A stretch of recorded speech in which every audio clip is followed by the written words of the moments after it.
আজকে নিয়ে আসছি আমার বান্ধবীর বিয়ের ব্লগ। বান্ধবীর বিয়েতে কি কি করলাম, কি কি খেলাম, সবটাই তোমাদের সাথে শেয়ার করব। তো হ্যালো এভরিওয়ান, তোমরা সবাই কেমন আছো? আশা করছি সবাই খুব ভালো আছো, আর আমিও খুব ভালো আছি। এটা ছিল 5ই ডিসেম্বর বিয়ে বান্ধবীর। এই নভেম্বর মাসটা থেকে না ডিসেম্বর মাসটা বিয়ে খেতে খেতেই আমাদের চলে যাচ্ছে। তার জন্য ফেসবুকে ঠিকঠাক মতন কোনো কিছুই পোস্ট করতে পারছি না, কোনো কিছু ভিডিও ঠিকঠাক মতন দিতে পারছি না। তো তোমরা সবাই পাশে থেকো, আমি এখন থেকে ডেলি ব্লগ দেওয়ার চেষ্টা করব। তো এটা বান্ধবীর বিয়ের ব্লগ। তো চলো, বান্ধবীর বিয়েতে আমরা কী কী করছি সবাই।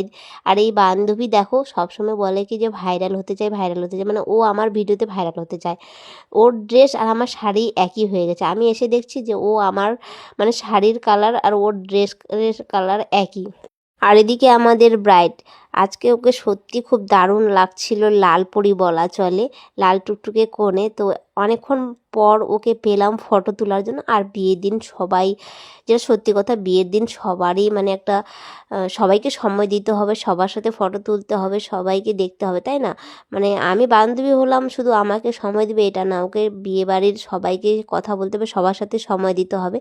তো ওর বিয়ের দিনে ছিল ওর আশীর্বাদ।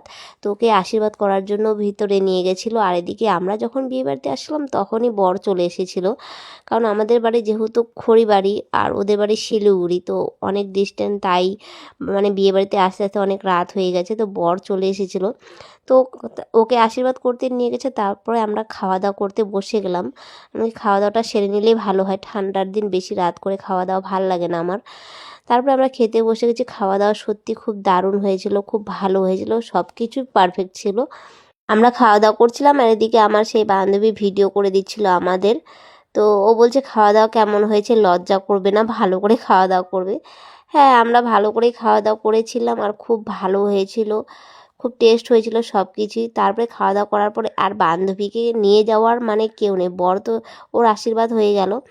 তো আশীর্বাদ হয়ে যাওয়ার পর ওকে নিয়ে যাওয়ার আর কেউ নেই। তারপরে পিঁড়িতে বসিয়ে আমার বর, ওর বন্ধু, ওরা সবাই মিলেই ওকে তারপরে নিয়ে গেল পিঁড়িতে বসিয়ে। এখন হবে ওর 7 পাক ঘোরানো। 7 পাক মানে ফার্স্টে এসে দাঁড়িয়েছিল অনেকক্ষণ ধরে। আর এদিকে আমার বর প্রথমবার, মানে ওর তো বোন নেই, মানে ও প্রথমবার মানে পিঁড়ি ধরছে বলা চলে।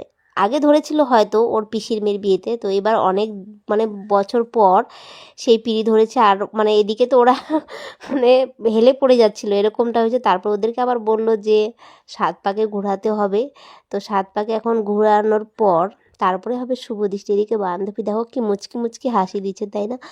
না সত্যি এটা একদিকে মানে মেয়েদের জীবনের সেরা সেরা মুহূর্ত বলা চলে আজকের এই দিনটা। এই দিনটা নিয়ে তো কোনো কথাই বলবো না। আর যাদের ভালোবাসা পূর্ণতা পায় সত্যি, আমার ফিলিংস আমি মানে বলে বোঝাতে পারবো না। আমার সময়টা ওকে দেখে আমার সময়ের কথা মনে পড়ে গেল। তো ওর দিকে শুভদৃষ্টি হওয়ার পর ওকে একটু দাঁড়িয়ে ফটো তুলে নিল সবাই। ফটো তোলার পর তারপরে ওকে বিয়েতে বসিয়ে দিল। তো ওকে বিয়েতে বসিয়ে দেওয়ার পর ওকে আমরা বলছি যে আমরা চলে যাচ্ছি, আর ও যেতে দিবে না, মানে আমরা আমাদের রুমে থাকবো। তো ও বলছে না, থাকতে হবে, এখন থাক তোরা।